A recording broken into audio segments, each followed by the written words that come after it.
I'm board-certified New York City plastic surgeon Dr. Darren Smith, and this is Plastic Surgery Before and After, your source for the real deal about plastic surgery procedures, news about trends in aesthetic medicine, and candid sessions with industry insiders. We hope you enjoy today's episode. What is the difference between Botox and filler? I'll start by telling you what they have in common.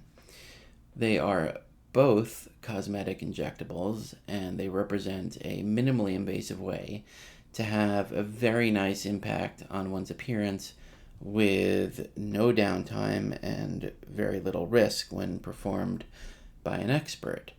The similarities really do stop there.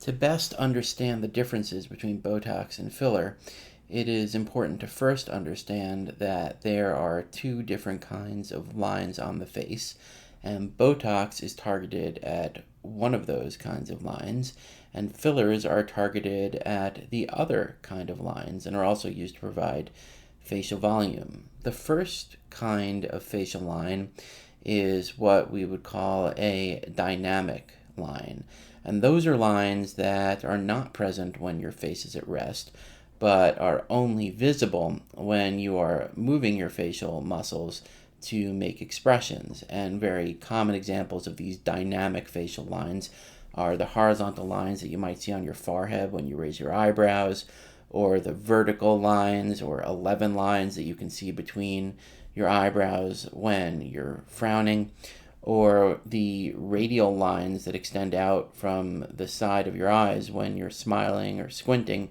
that are often referred to as crow's feet. And all of these lines are caused by the muscles of facial expression contracting under the skin and causing that skin to wrinkle in response to their contraction. On the other hand, the other kind of facial line is a static facial line. And those lines are the lines that are present on the face when the face is at rest. And common examples of static facial lines are the nasolabial folds, which are the parenthesis-shaped lines that roughly span from your nose down around your lips, or the horizontal lines that might be present on your forehead even when you're not raising your eyebrows, or similarly vertical lines between your eyebrows when you're not scrunching your brow, and similarly the crow's feet that are present when your facial muscles are at rest. And what's interesting about static lines is that they are often caused by the repetitive motion of the facial muscles, such that these dynamic lines, when they are created over and over again, often leave an imprint and become static lines. And the analogy I like to use for this is that if you take a freshly bound book and you look at its spine, it's completely clear of any kinds of creases or lines. But as you open and close the book, you'll notice that lines do appear when the book is open and closed. And those are akin to the dynamic lines on the face because they go away when the book is closed. However, over time, as the book is repeatedly opened and closed, those dynamic lines are visible as static lines even when the book remains closed, because over time the binding of the book becomes worn and the dynamic lines have essentially carved their way as a permanent presence into the spine of the book in the form of static lines.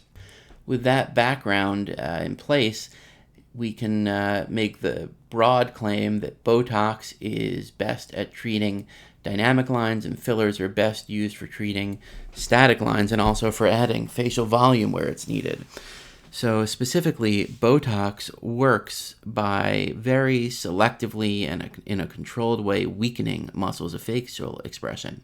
So when Botox is injected, the muscles in the target area do not contract as strongly, so they're not able to produce the dynamic lines that they were previously producing with as much strength. Alternatively, fillers, which are aimed at treating static lines simply take up space. They literally fill in the static lines that are present, often from that repetitive motion of dynamic lines. Fillers can also be used to add volume to areas of the face where there is a scarcity of volume, and some of the most popular places to place fillers are on the cheekbones to accentuate mid-face fullness. Fillers are often placed in those nasolabial folds to reduce their prominence, and fillers can also be placed in the hollows under the eyes, which are often referred to as a tear trough deformity, to reduce the prominence of those features as well. The truth is that the applications for Botox and fillers are very widely varied and are constantly expanding, but those are some basic guidelines to understand the difference between these two classes of products.